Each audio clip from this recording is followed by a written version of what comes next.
जय हरी माऊली.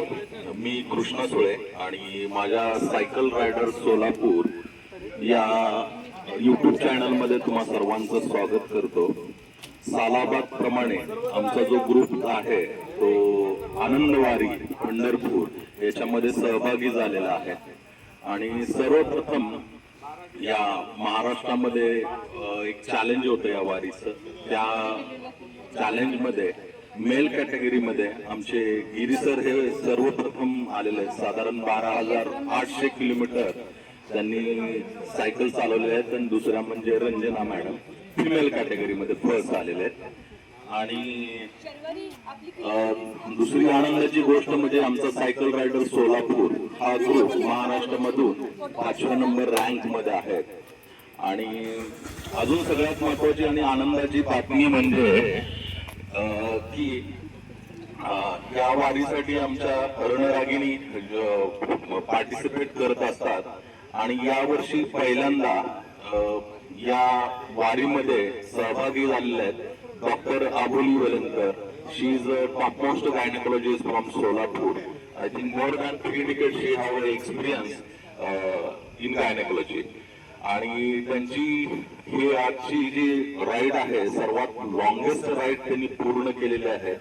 तर त्याच्यासाठी त्यांचं खूप खूप अभिनंदन. पण मला त्यांच्याकडून जाणून घ्यायचं आहे की त्यांचा एक्सपिरियन्स कसा होता वारीमध्ये येण्यापूर्वी आणि काल जे त्यांनी 80 किलोमीटर अंतर एका टप्प्यामध्ये पार केलेलं आहे पंढरपूर ते सोलापूर. तर माझ्यासोबत आहेत अबोली वेलणकर मॅडम. तर मॅडम मला सांगाल तुम्ही की ज्यावेळेस वारीला येण्यापूर्वी तुमच्या मनामध्ये काही शंका किंवा काय त्रास होईल असं काय होतं का, आणि कशी ही वारी तुम्ही काल कंप्लीट केली? मी 60+ झाल्यानंतर सायकलिंग करायला सुरुवात केली. मैत्रिणींच्या आणि ग्रुपच्या CRSच्या इन्स्पिरेशनमुळं आणि सपोर्टमुळं रोज थोडं अगदी 3 किलोमीटर 5 किलोमीटर 10 किलोमीटर 20-30 असं करत करत आज 80 किलोमीटर पार केलं. आणि सगळ्यांचा सपोर्ट खूप होता. वेळोवेळी सगळे वाटेत विचारत वगैरे होते. खूप सपोर्ट होता आणि मला खूप आनंद होतो. आणि लोक म्हणतात age is just a number.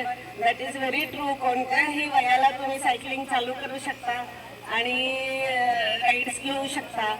आणि विठ्ठलाच्या दर्शनी तर मन एकदम तृप्त झालेलं आहे. आणि असेच देव विठ्ठल आपल्याला प्रेरणा देत राहो हीच ईश्वर शरणी प्रार्थना. माझा अजून एक प्रश्न आहे. पंढरपूरला येण्यापूर्वी काय भीती वगैरे काय होती का मनामध्ये? कारण की तुम्ही दररोजचे जे सायकलिंग करत होता ते साधारण 30 किलोमीटर होती आणि त्याच्यातून डायरेक्ट 80 किलोमीटरचा टप्पा गाठणं हे एवढं सोपं नाही. तर मला सांगा काय मनामध्ये भीती होती का तुमच्या? थोडासा स्ट्रेस वाटत होता होईल का नाही, पण सगळ्या ग्रुपचा विचार मनात आल्यावर तर अजिबात भीती वाटली नाही. धन्यवाद मॅडम. आणि तुम्ही पुढेही अशाच राईड करत राहो अशी आम्ही पंढरपूर चरणी प्रार्थना करतो. आणि धन्यवाद.